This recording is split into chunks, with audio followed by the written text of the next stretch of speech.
अब एक दो के सामने हो जाए, दो दो जने। मस्तक भ्रुकुटी पर बाबा ने कल की मुरली में बहुत अच्छा अभ्यास कराया। ब्राह्मण ऊंची चोटी है, हमारी नजरें भी मस्तक भ्रुकुटी पर होनी चाहिए और मस्तक भ्रुकुटी को देखते हुए उतने ही प्रेम से, जितने प्रेम से बाबा ने मुझे स्वीकारा। जब मैंने अभी 1 मिनट में बाबा को सच्चाचार बताया, क्या मेरे सम्मुख आत्मा को भी मैं उसी स्नेह से स्वीकार सकती हूँ? स्वीकारिए। ये कितनी श्रेष्ठ और पुरुषार्थ में तीव्रता लाने वाली इच्छुक आत्मा मेरे सम्मुख खड़ी है। इस आत्मा ने भी संगम युग के श्रेष्ठ पल को प्राप्त कर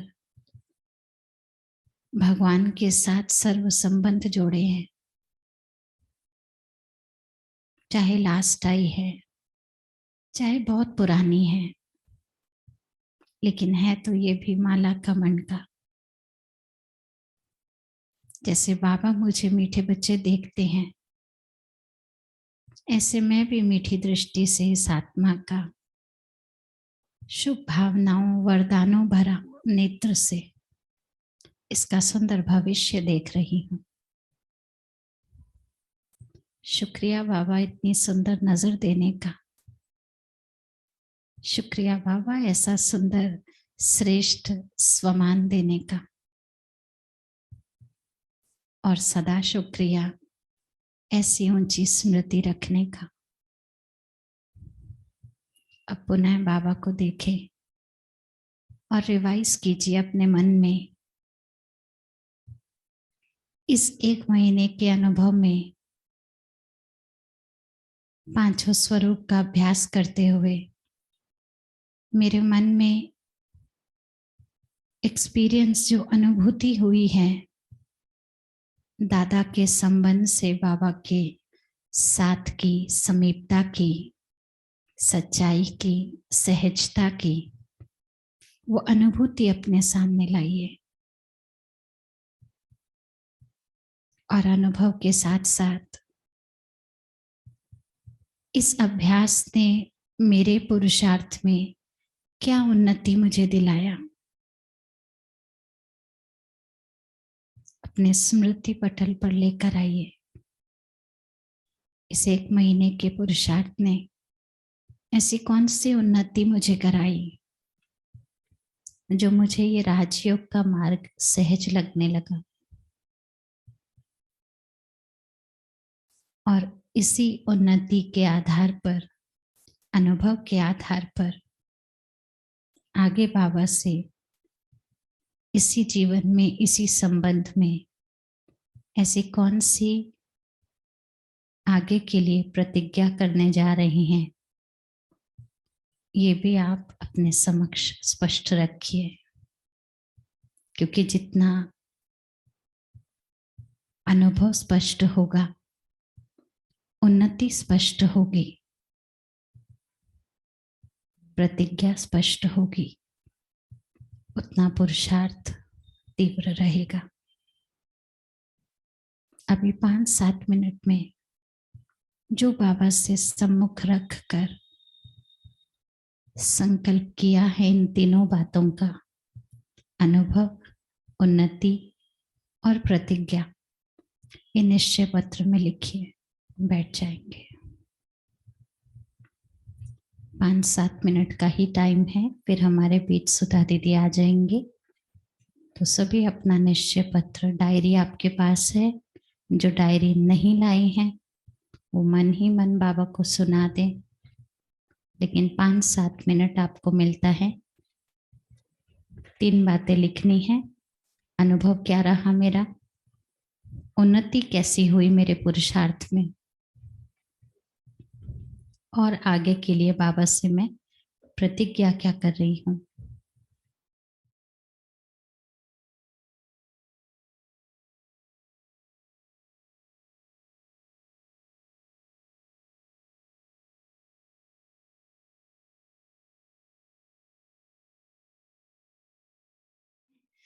तो हमारे बीच में अभी इस डायरी को साइड में रख दीजिए और जो लिखने वाली डायरी है उसको ऑन रखिएगा, क्योंकि मास्टर ज्ञान सागर हमारे सम्मुख पहुंच गए हैं।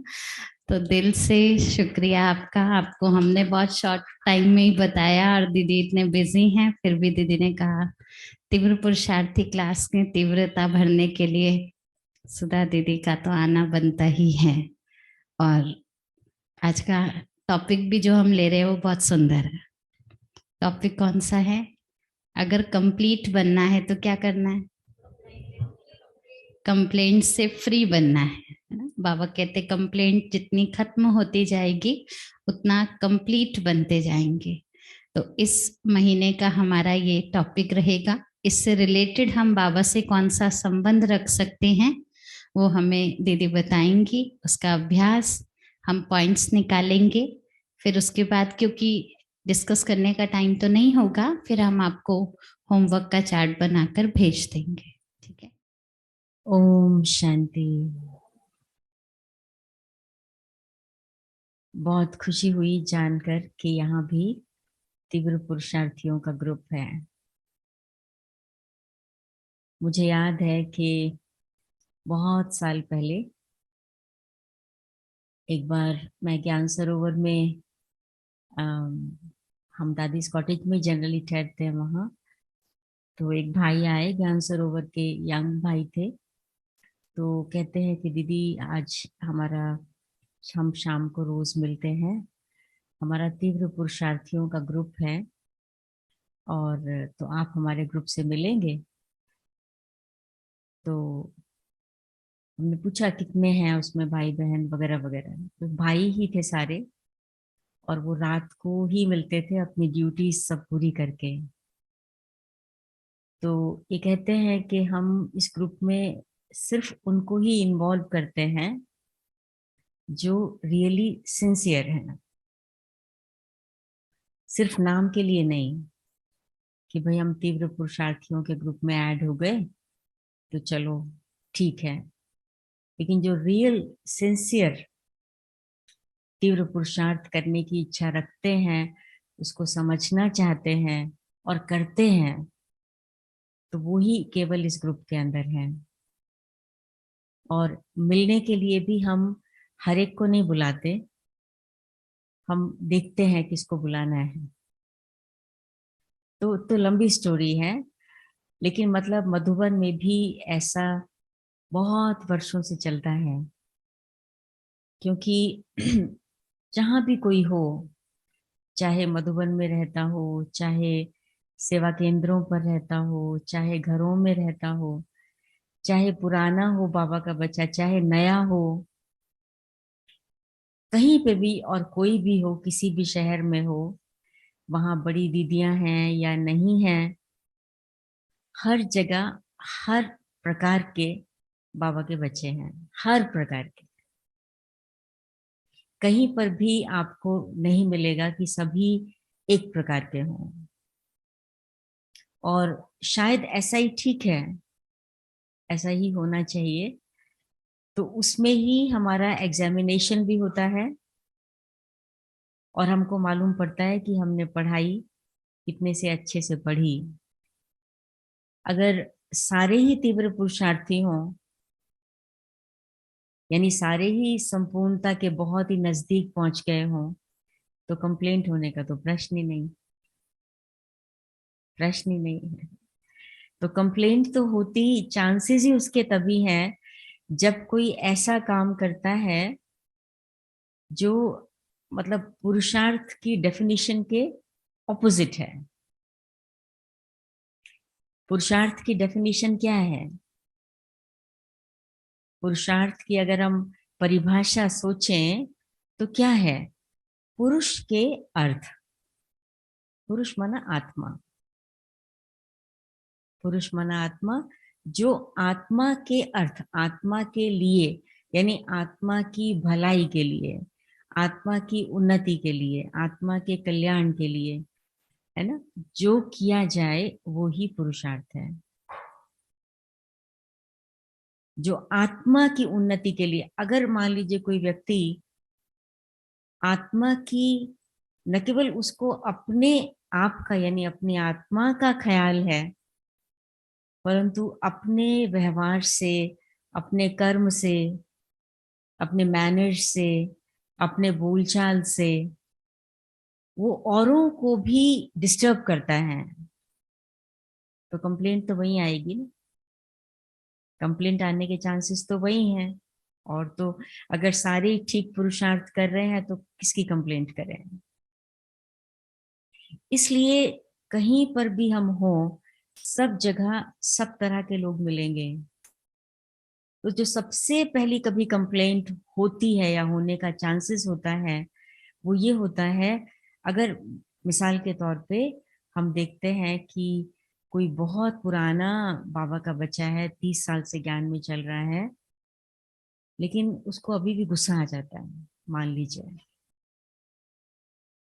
तो उसको हम कहें या ना कहें, लेकिन मन में संकल्प उठ सकता है कि इतने वर्षों से ज्ञान में उसको अभी भी गुस्सा आता है। कंप्लेंट हो गई ना। बाबा कहते हैं कंप्लेंट नहीं करो, कंप्लेंट नहीं करो। यूं तो कंप्लेंट की जब बात आती है कि भाई बिजली नहीं आ रही, पानी नहीं आ रहा, ये चीज हो गई, वैसी चीज हो गई, तो कंप्लेंट लिखाते हैं, वो एक अलग बात है। लेकिन बात ये चल रही है लाइफ से कनेक्टेड, तो उसमें होती है एक कंप्लेंट अपने भाग्य के अगेंस्ट, मेरा भाग्य ठीक नहीं है, पता नहीं मेरे भाग्य में ऐसा क्यों लिखा है, मुझे ऐसे संबंधी क्यों मिले, मुझे ऐसा जॉब क्यों मिला, मुझे ऐसा बॉस क्यों मिला। अपने ही भाग्य के अगेंस्ट कंप्लेंट होती है। बाबा कहते हैं कि नहीं, कंप्लेंट नहीं करो। कंप्लेंट का मतलब है कि हम सेटिस्फाइड नहीं है, संतुष्ट नहीं है, संतुष्ट नहीं है। और हमारी पढ़ाई जो है वो कहती है कि आपको संतुष्टता का सर्टिफिकेट लेना है, ठीक है ना। तो संतुष्टता नहीं है तो ही तो कंप्लेंट है, या कंप्लेंट है माना संतुष्टता नहीं है। और एक्चुअली अगर हम और गहराई से सोचें तो ये कंप्लेंट करने की आदत, चाहे अपने ही भाग्य के अगेंस्ट, ये हमारा पुराना संस्कार है। द्वापर युग के बाद ये संस्कार शुरू हो गया, और कलयुग में आते आते ये संस्कार बहुत स्ट्रांग हो गया। सतयुग में तो कोई कंप्लेंट करता नहीं, कोई मौका ही नहीं है ना कंप्लेंट करने का, मौका नहीं है, तभी तो अच्छे हैं। लेकिन द्वापर युग में जब हम वाम मार्ग में आ गए, तो वो भी तो नंबर वार आए, कोई कैसा कोई कैसा, कोई किस डायरेक्शन में ज्यादा गिरा, कोई किस डायरेक्शन में ज्यादा गिरा, एक से तो नहीं गिरे ना। भिखारी भी बन गए, सारे ही बन गए, मगर एक से नहीं। तो इसलिए कंप्लेंट्स शुरू हो गई। तो इसलिए सबसे पहला होता है अपने ही भाग्य के अगेंस्ट कंप्लेंट। दूसरा होता है भाग्य विधाता के अगेंस्ट कंप्लेंट, हे भगवान तूने ये क्यों किया। वही भाग्य लिखता है, तो तूने ऐसा क्यों किया, मेरा भाग्य तुमने ऐसा क्यों लिखा, तुमने मुझे ऐसा बेटा क्यों दिया, या तुमने मुझे बेटा क्यों नहीं दिया। तो भाग्य विधाता के भी अगेंस्ट कंप्लेंट, तुमने मुझे शरीर ऐसा क्यों दिया। वो भाग्य विधाता के भी अगेंस्ट कंप्लेंट होती है। भक्ति में तो होती ही है, जब कोई मर जाता है, कुछ घटना घट जाती है, हे भगवान तूने ऐसा क्यों कर दिया, तुमने ये अन्याय क्यों कर दिया। भगवान भी पता नहीं सुनता नहीं है, पता नहीं सो गया है क्या वो, उसके भी अगेंस्ट कंप्लेंट हो जाती है। और तीसरा लोगों के प्रति तो उनके अगेंस्ट तो कंप्लेंट्स होती हैं। 3 तरह की, 3 कैटेगरीज हैं कंप्लेंट के। लेकिन बाबा ने ये कहा है कि जिसके भी अगेंस्ट कंप्लेंट आप कर रहे हो ना, ये एक्चुअली आपकी ही कमी के कारण आप ये कंप्लेंट कर रहे हो। उसकी जो कमी है वो तो उसकी कमी है, वो ठीक है, मान लीजिए दूसरा व्यक्ति।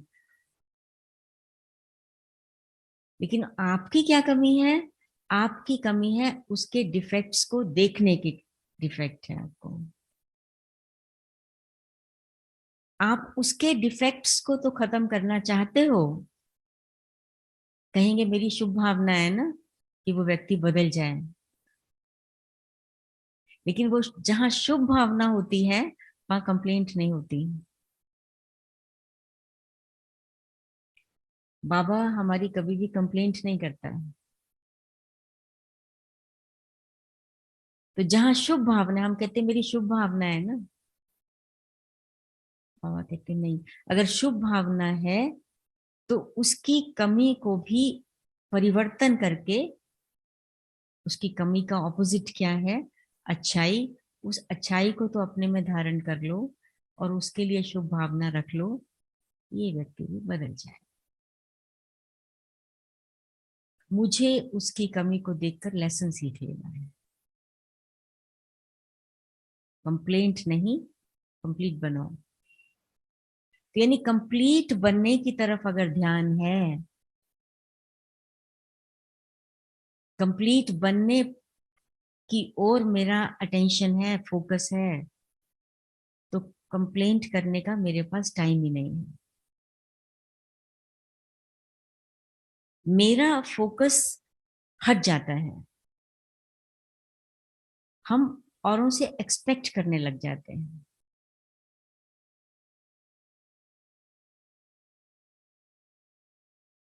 और स्लोगन हमको हमको क्या बाबा ने सिखाया कि दुनिया को तभी बदल पाओगे जो आप खुद को बदलोगे। नहीं तो कोई बदलेगा नहीं। बहुत, जिसको कहना चाहिए ना कि आसान नहीं है ये,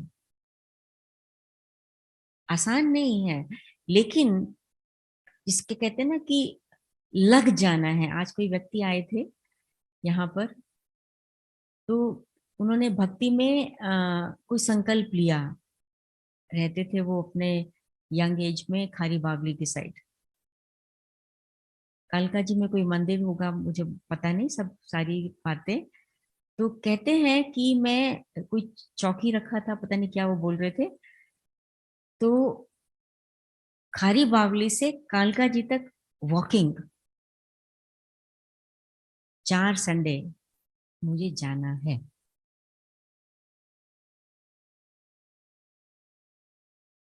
कि भक्ति में दृढ़ता होती है ना, कि बस लगन है। कोई घर वाले कहेंगे क्या कर रहे हो आप, इतनी दूर किस लिए जाना है? नहीं, मैंने जाना है। मैंने संकल्प कर लिया है ना, मुझे जाना है। तो ये हम अपने आप से पूछने की जरूरत है कि हमने संकल्प किया है कि हमें कंप्लीट बनना है कि नहीं किया। इच्छा है लेकिन संकल्प किया है। जैसे महात्मा गांधी ने या जो भी देश के लीडर्स थे, उन्होंने संकल्प कर लिया कि हमें देश को आजाद कराना है। तो वैसा वाला संकल्प हमने किया कि हमें अपने आप को कंप्लेंट्स से आजाद कराना है। वैसा वाला संकल्प।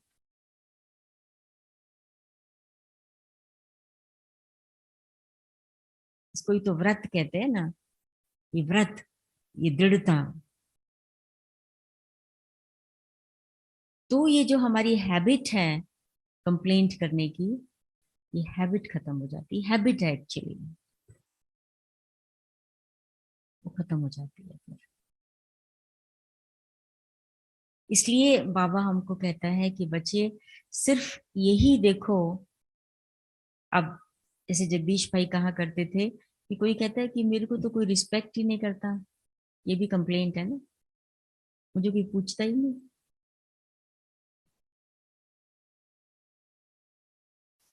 मैं इतना करता हूँ या करती हूँ, इतना सब हम करते हैं, इतनी मेहनत करते हैं, हमें कोई पूछता ही नहीं, उसकी वैल्यू ही कोई नहीं करता। तो जगदीश भाई कहा करते थे, जरा सोचो तो सही, कौन आपकी वैल्यू करता है? जरा सोचो, उस आपको उसकी वैल्यू है? जो आपकी इतनी वैल्यू करता है, आपको उसकी वैल्यू है?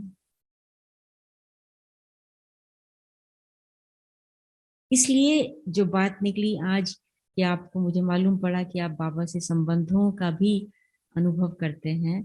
तो बाबा जो हमारी वैल्यू करता है ना, वो विशेष रूप से माँ और बाप के रूप में करता है।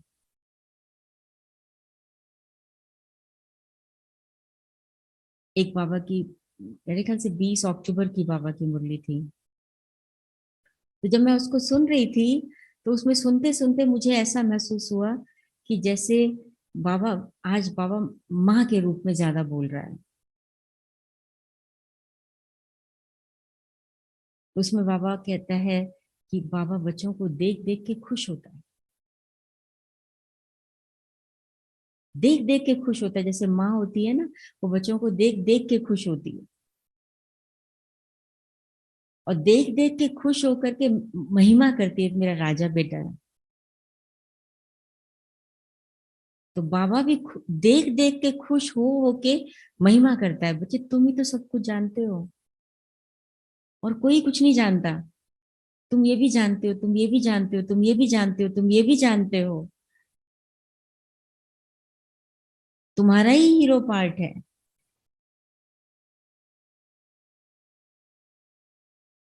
अब वो हमारी इतनी महिमा कर रहा है, हमें इतनी वैल्यू देता है, तो हम कभी कभी उस वैल्यू को इग्नोर कर देते हैं। हम औरों से, कि हमें दूसरे वैल्यू करें, और ये साइन है देहाभिमान का। हम यहाँ वहां देखते हैं, इसने नहीं की, इसने नहीं की, इसने नहीं की। इसने कौन? ये वाले व्यक्ति ने।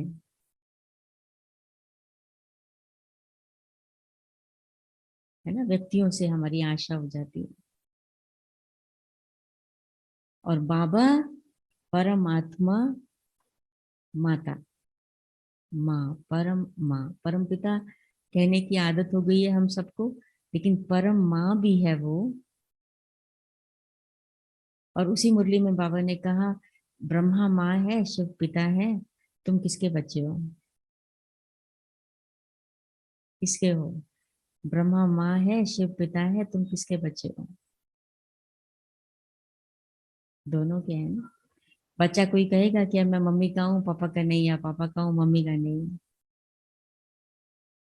दोनों के दोनों के हैं, लेकिन बाबा पूछता है, जैसे बच्चों से खेलता भी है, तुम किसके बच्चे हो?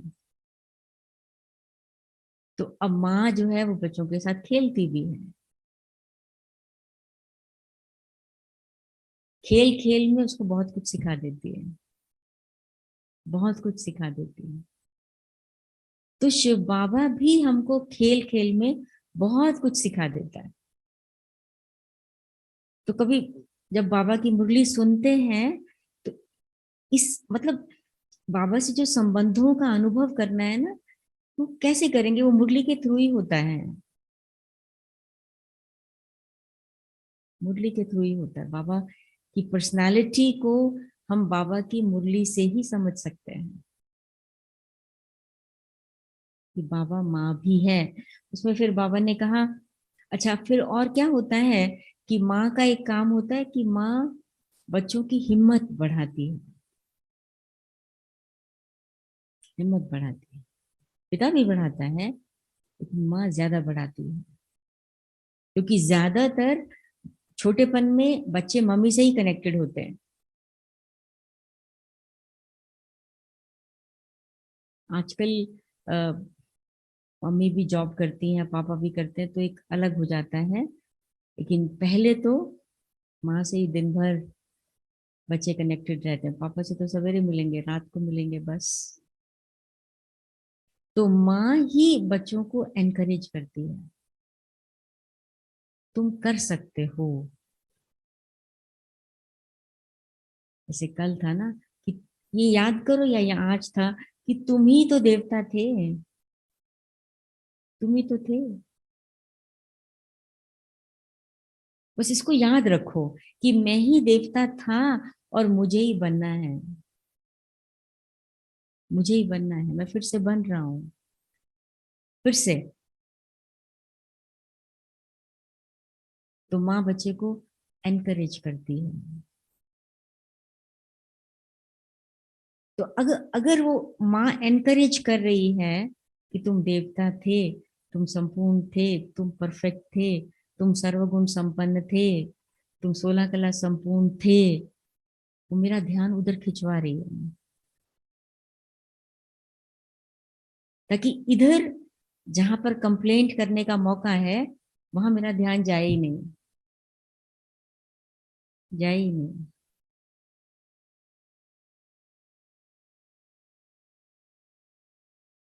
मैंने कभी शायद सुनाया होगा आपको कि जब मैं छोटी थी तो मैं अंधेरे से बहुत डरती थी, बहुत डरती थी। और एक बार कुछ चीज हमारे, मतलब हम फर्स्ट फ्लोर पे रहते थे, तो कोई चीज नीचे गिर गई। तो मम्मी ने मेरे को कहा वो नीचे से ले आओ उठा के। तो अब जब मैं सीढ़ियों के पास आई तो वहां अंधेरा था, वो बल्ब फ्यूज हो गया था।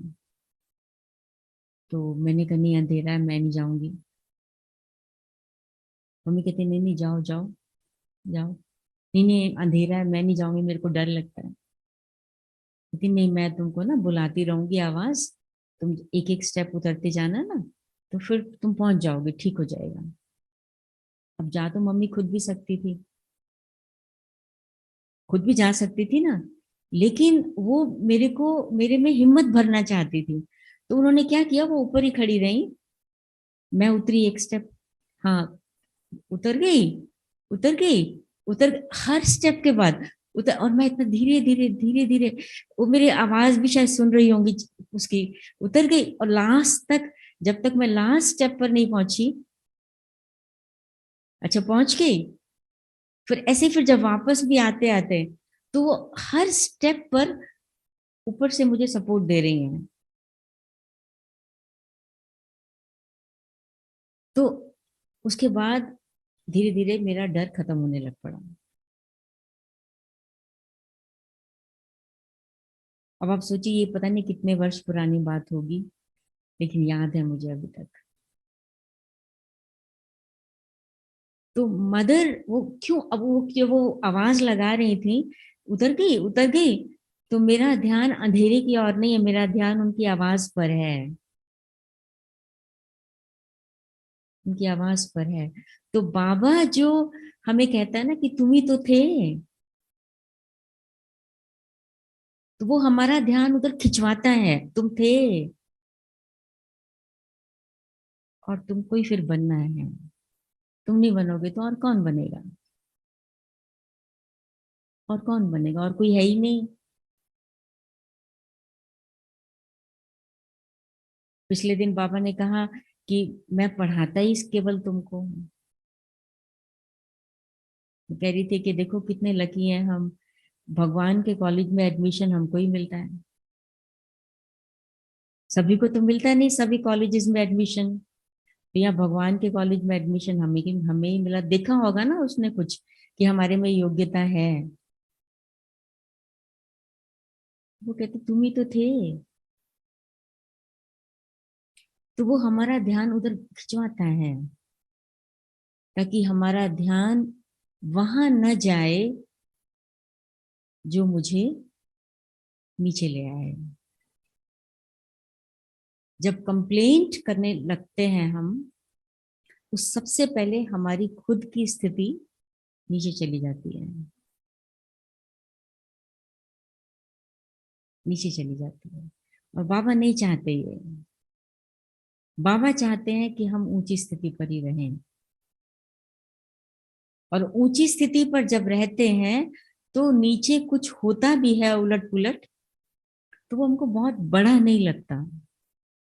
तो हो रहा है, ऐसी छोटी सी बात है। क्योंकि एनीवे कंप्लेंट जब करते हैं तो उस कंप्लेंट करने से कंप्लेंट ठीक तो होती नहीं, सॉल्यूशन तो फिर भी मिलता नहीं। लेकिन जब हम ऊंची स्थिति पर जाकर उसको देखते हैं, हमको लगता है ये तो इतनी सी बात है, बात तो बड़ी है ही नहीं। हम उसको छोटा देखने लगते हैं तो धीरे धीरे बात छोटी हो जाती है।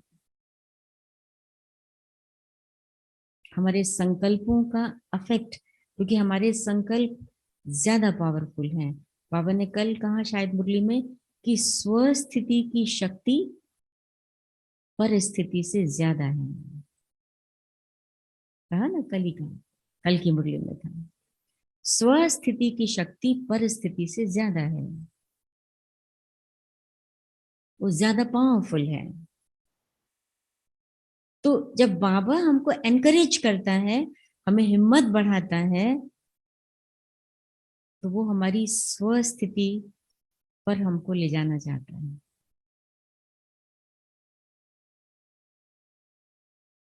और अपने बचपन की बात सुनाओ, क्योंकि अगर माँ के संबंध की बात करते हैं, तो जब छोटेपन में मैं मोटी थी, तो जब हम बच्चे लोग खेलते थे, भागते थे, तो वो सारे आगे निकल जाते थे, मैं पीछे रह जाती। तो बच्चे हंसने लग जाते थे, कोई मजाक उड़ाता था, कोई कुछ ना कुछ बोलेगा, और मैं जैसे ही किसी ने कुछ कहा तो मैं रोना शुरू कर देती, और रोते रोते घर आ जाती थी वापस। मम्मी की, अरे अभी तो तू खेलने गई थी, अभी वापस आ गई। वो मेरे को,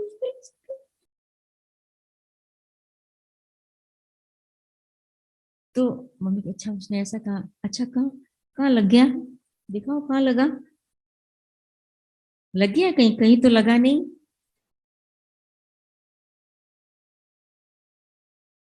कहीं तो नहीं लगा। तो फिर मैं भी हैरान होती थी, हाँ लगा तो कहीं नहीं। तो मैं रो किस लिए रही हूँ, लगा तो कहीं पे भी नहीं, मुंह पे नहीं लगा, हाथ पे नहीं लगा, फ्रॉक पे नहीं लगा, कहीं पे भी नहीं लगा, तो मेरे को रोना किस लिए आ रहा है, मेरे को हैरानी होती थी खुद ही। फिर मम्मी मेरे को, जब फिर मैं शांत हो जाती थी, तो मम्मी कहती थी, देखो अगर रोओगे ना तो वो लोग और रुलाएंगे,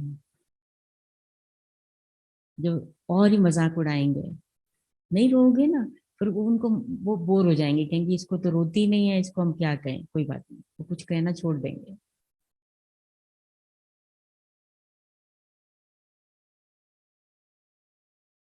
अब ये नहीं कि वो जाके उनको डांटती थी, तुम क्यों कह रहे हो, कैसा कह रहे हो, नहीं।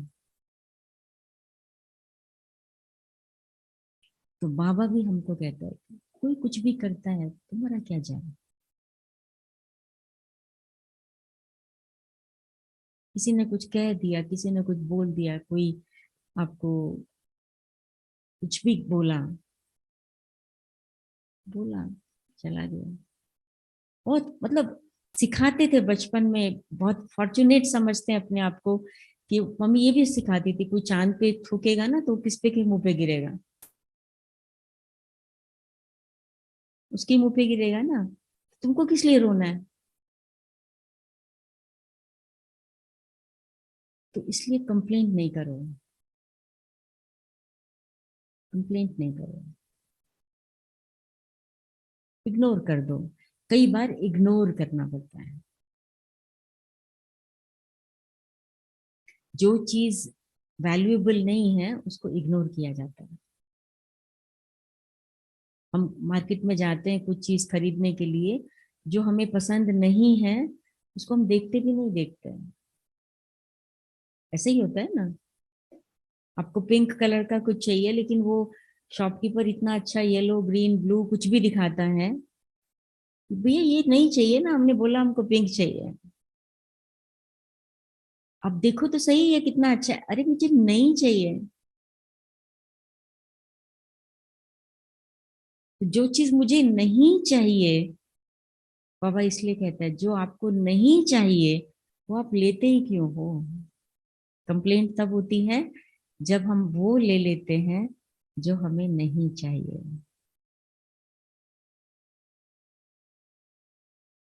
हम उसको स्वीकार कर लेते हैं। तो बाबा माँ बनकर कहते हैं मत लो, लो वही जो चाहिए।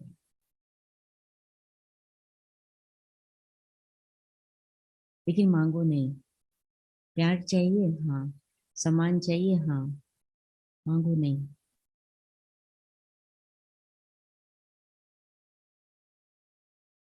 योग्य बनो, मिल जाएगा।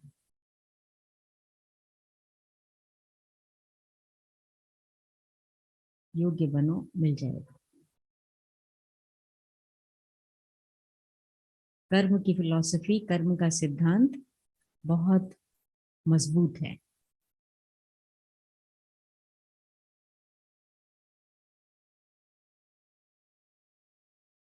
मांगने से मरना भला।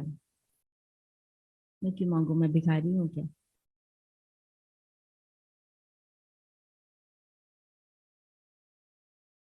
यही सीखते थे हम बचपन में भी कि कोई चीज घर में, मान लो कोई चीज बाई चांस नहीं है और हमको चाहिए और मार्केट बंद है, हम कह देना कि हम पड़ोसी से, इससे उससे, नहीं कहीं नहीं जाना, घर में बस चला लेंगे काम। मांगना नहीं है। तो मैं क्यों मांगू। कंप्लेंट होती है मुझे ये कोई इज्जत नहीं देता।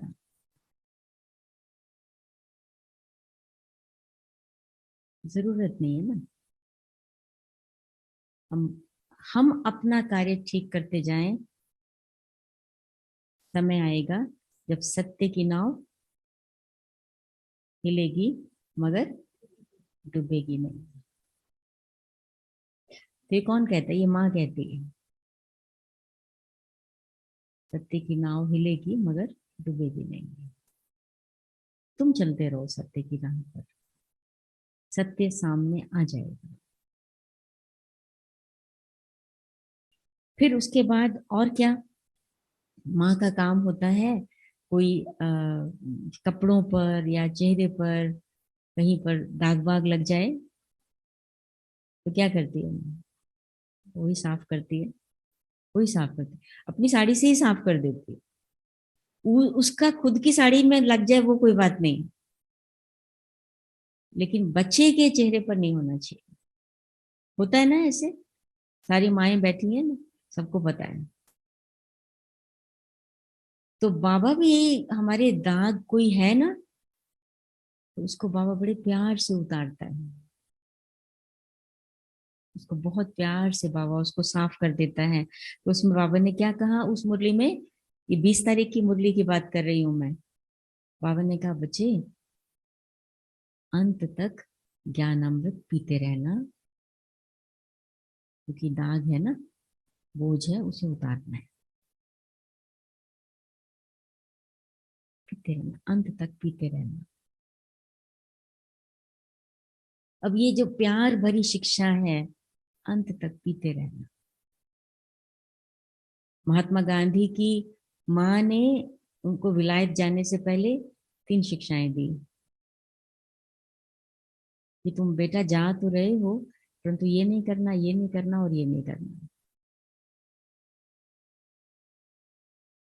तो जब महात्मा गांधी एक ऐसी पोजीशन पर आए जहां उनसे ये गलत काम होने के चांसेस थे,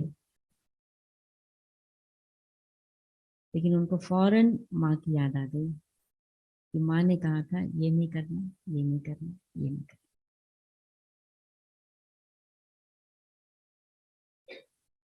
बस नहीं किया उन्होंने, नहीं तो अपने दोस्तों से, अपने साथियों से प्रभावित हो गए थे। तो साथियों ने उनको कन्विंस कर दिया था, संग का रंग होता है ना।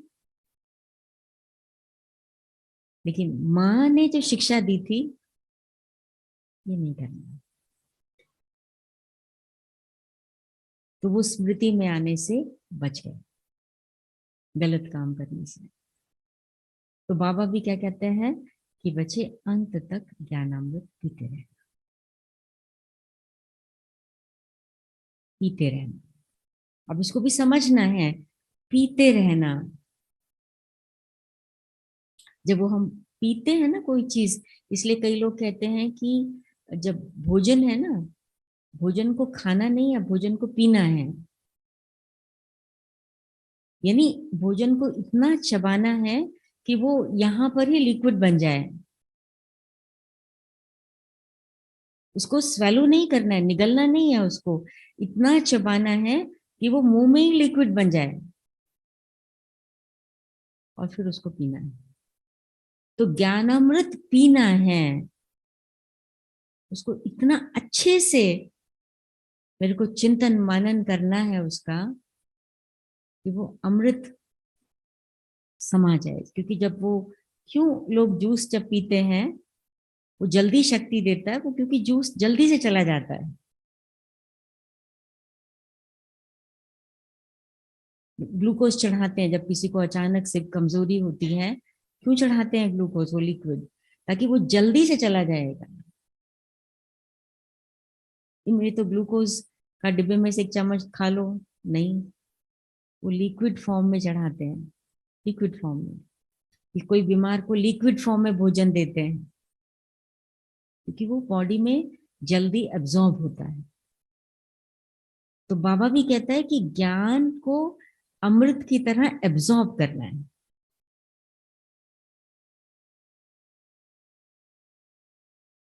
जब वो एब्जॉर्ब हो जाएगा ना, तो वो शक्ति देगा।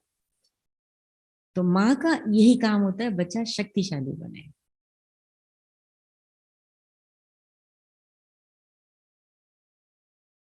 सुंदर हो और शक्तिशाली हो, यही चाहती है ना माँ, मेरा बेटा सुंदर लगे और शक्तिशाली। तो दाग उतारना है और शक्तिशाली बनना है, तो माँ कहती है ज्ञान अमृत अंत तक पीते रहना। क्योंकि माया बिल्कुल भी कभी भी सोती नहीं है, वो 24 घंटे जागती है। उसको नींद ही नहीं आती। आती है माया को नींद? आती नहीं उसको नींद। और बाबा के बच्चों को आ जाती है। माया को कभी कहो माया सो जा, काफी हो गया, वो कहती नहीं नहीं मेरे को नहीं सोना, आप सो जाओ। आप सो जाओ। हम कहते चलो ठीक है, माया प्यार कर रही है हमको। तो बाबा कहते नहीं, सोते हुए भी सो नहीं, सोते हुए भी जागृत अवस्था में रहो। यानी सोने से पहले भी अपने मन को बहुत अच्छे से तैयार करके आंखें बंद करो। तो जब सोएंगे भी ना, तो वो ऐसी वाली नींद नहीं होगी हमारी जो आम लोगों की होती है, लेकिन होगी ऐसी जो बॉडी को फर्स्ट क्लास रेस्ट देगी। थोड़े ही घंटे में बॉडी को फर्स्ट क्लास रेस्ट मिल जाएगा। तो जो कमजोर होते हैं ना, उनको ज्यादा नींद आती है।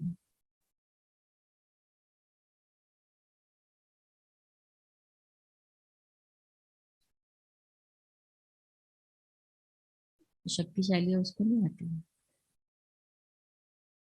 आदत भी होती है, लेकिन ये नींद तो दूसरी नींद की बात चल रही है।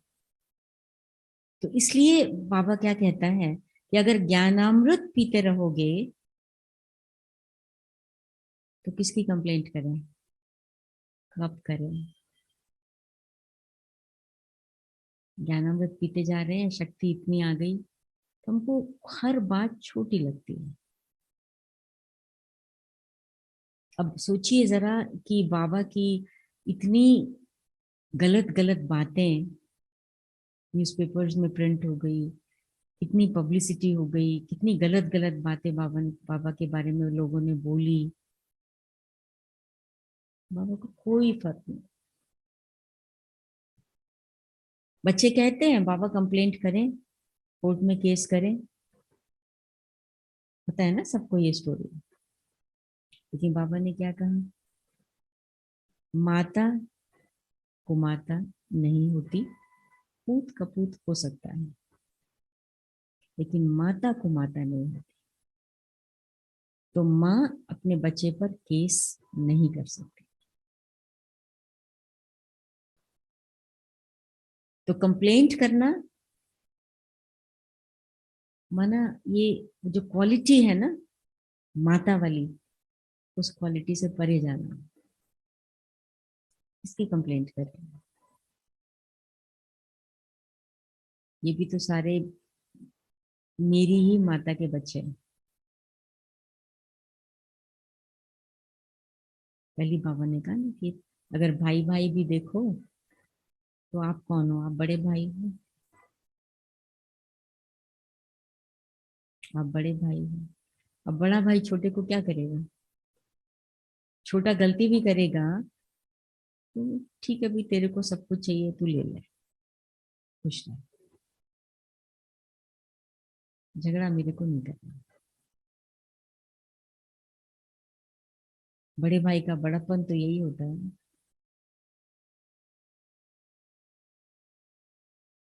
कंप्लेंट नहीं होती। अच्छा, फिर उसके बाद बाबा क्या कहता है, बाबा कहता है कि मतलब माँ सदा ये चाहती है कि बच्चे जीते रहें, आशीर्वाद होते हैं, जीते रहो बेटा, जीते रहो, सुखी रहो, स्वस्थ रहो, जीतो। तो बाबा अमरनाथ माँ बनकर अमर कथा सुनाता है,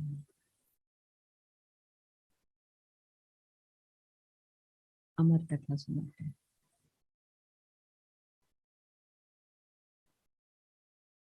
ताकि हम अमरत्व को प्राप्त कर लें। शरीर तो सबको छोड़ना है, लेकिन शरीर छोड़ने के बाद भी हम कुछ ऐसा छोड़ जाएं पीछे जिससे लोग लेसन लेते रहें। उसी को अमृत कहते हैं ना। शरीर तो चला गया लेकिन वो व्यक्ति हमारे दिल से नहीं गया, यानी उसके कर्म नहीं गए, उसकी छाप पड़ी रहती है।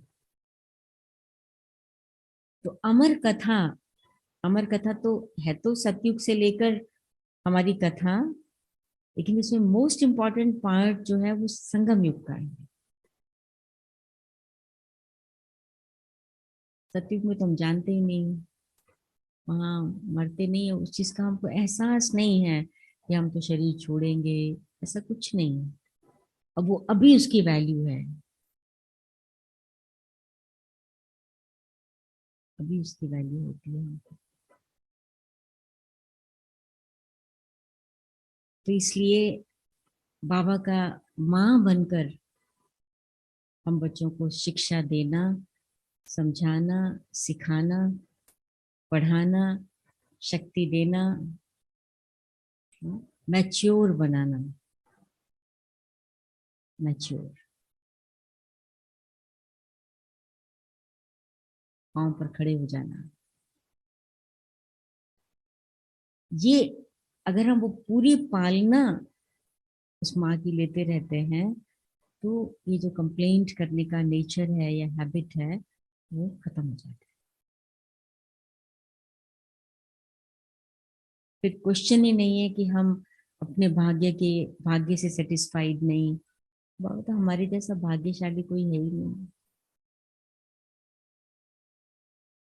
ये है ही नहीं। देखो तो सही दुनिया की हालत क्या है, इतने बड़े बड़े लोग।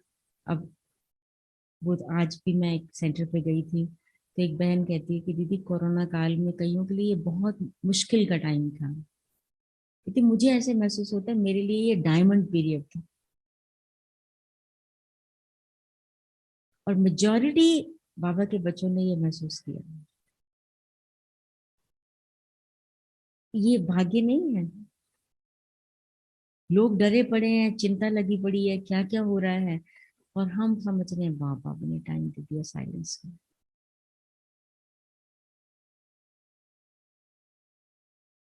हमारा देखने का नजरिया ही बदल गया। हमें टाइम को यूज करना आ गया। टाइम को समझना, ड्रामा को समझना आ गया। तो ये किसने किया? ऐसी बुद्धि, ऐसी शक्ति हमें किसने दी? इसलिए एक होती है पिता की पालना, एक होती है माँ की पालना। दोनों में फर्क है। माँ बहुत कुछ सहन कर लेती है, धीरज बहुत होता है माँ में। बच्चे कभी अपने में होप छोड़ भी दें, माँ नहीं छोड़ती। होप उसे होपफुल बनाती है, आशा उसकी, उसको निराश नहीं होने देती।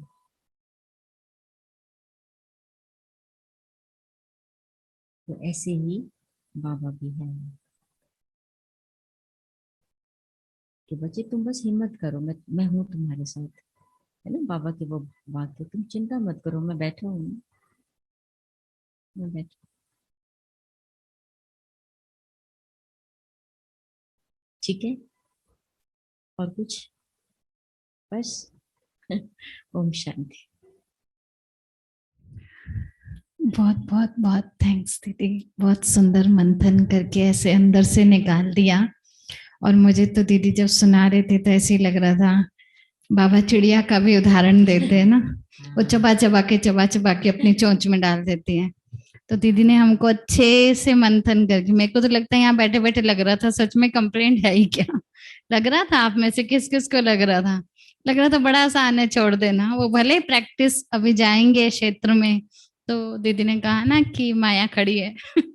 तो भले वो खड़ी है, कोई बात नहीं, हम भी अपनी माँ को लेके साथ जाएंगे, उंगली पकड़ के रखेंगे उनकी।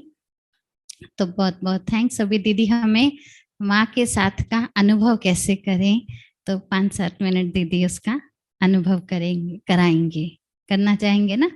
बहुत अच्छा, ताकि हम प्रैक्टिस करें उसका फिर पूरा मंथ। शिव बाबा।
आशीर्वाद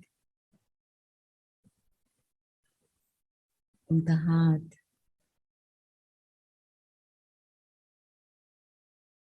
सदा मेरे सर पर है।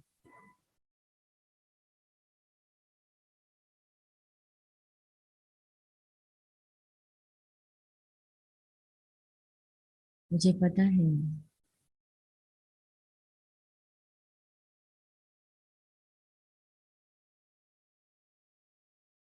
कि मैं अकेला नहीं।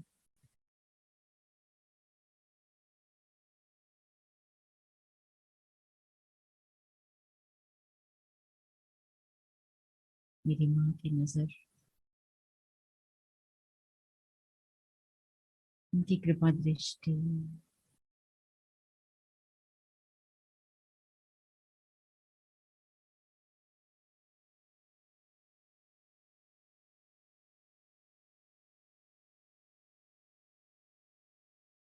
मेरे शरीर को भी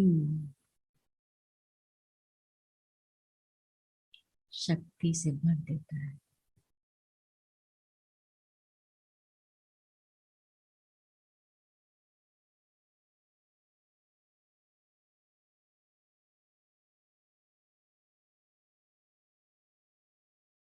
क्योंकि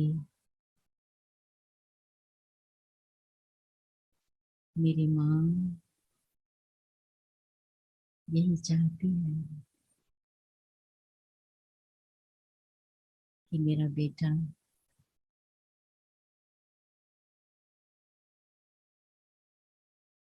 ऐसा जीवन जिए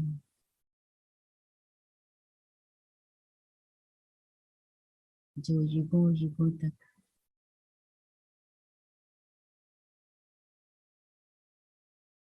उसका नाम अमर है।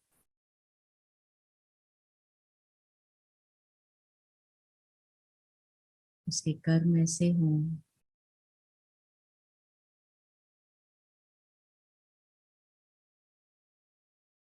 जो सैकड़ों का नहीं, लाखों का नहीं, करोड़ों आत्माओं का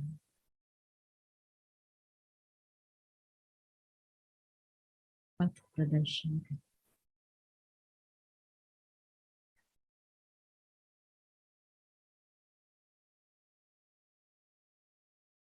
इसलिए सुबह सुबह मेरी माँ रोज मुझे बहुत प्यार से उठाती है,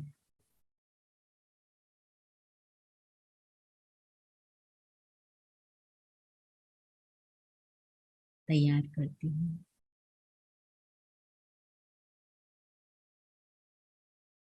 खिलाती है,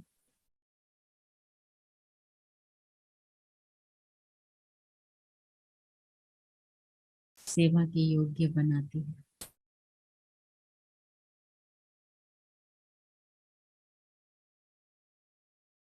सेवा में साथ रहती है।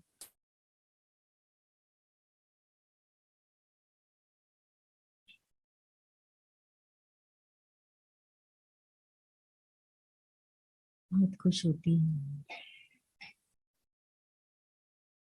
वाह वाह मेरा लाडला बच्चा, बेटा हो तो ऐसा।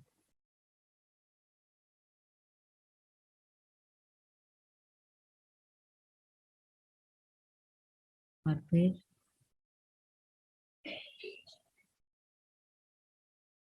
रात को मेरा सिर अपने गोद में रखकर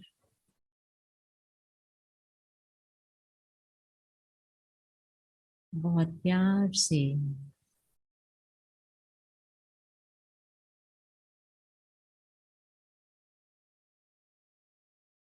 अपने धाम में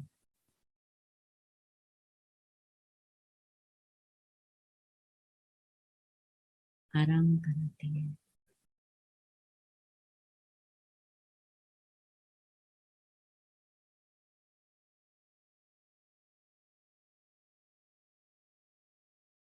इतनी भाग्यशाली हूँ मैं आत्मा।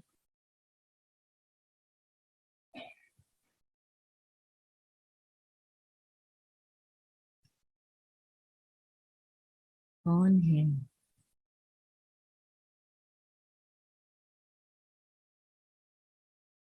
मेरी माँ?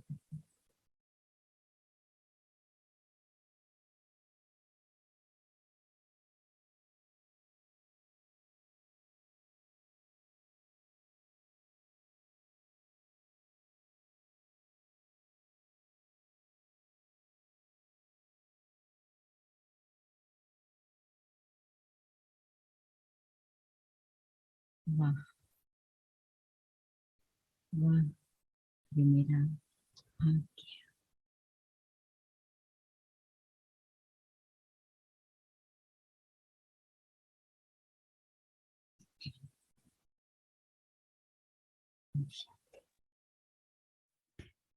सभी एक हाथ से दीदी का थैंक्स करेंगे। माँ टोली भी खिलाती है। तो आ जाइए सभी, इस साइड से आइएगा। इसी अव्यक्त वातावरण को बनाए रखते हुए इसी अनुभव से निमित्त रूप से दीदी से दृष्टि लेंगे और मन ही मन में प्रॉमिस कीजिएगा साथ साथ कि जो अनुभव आज हमने यहाँ किया है उसको हम अवश्य ही साकार में करके दिखाएंगे।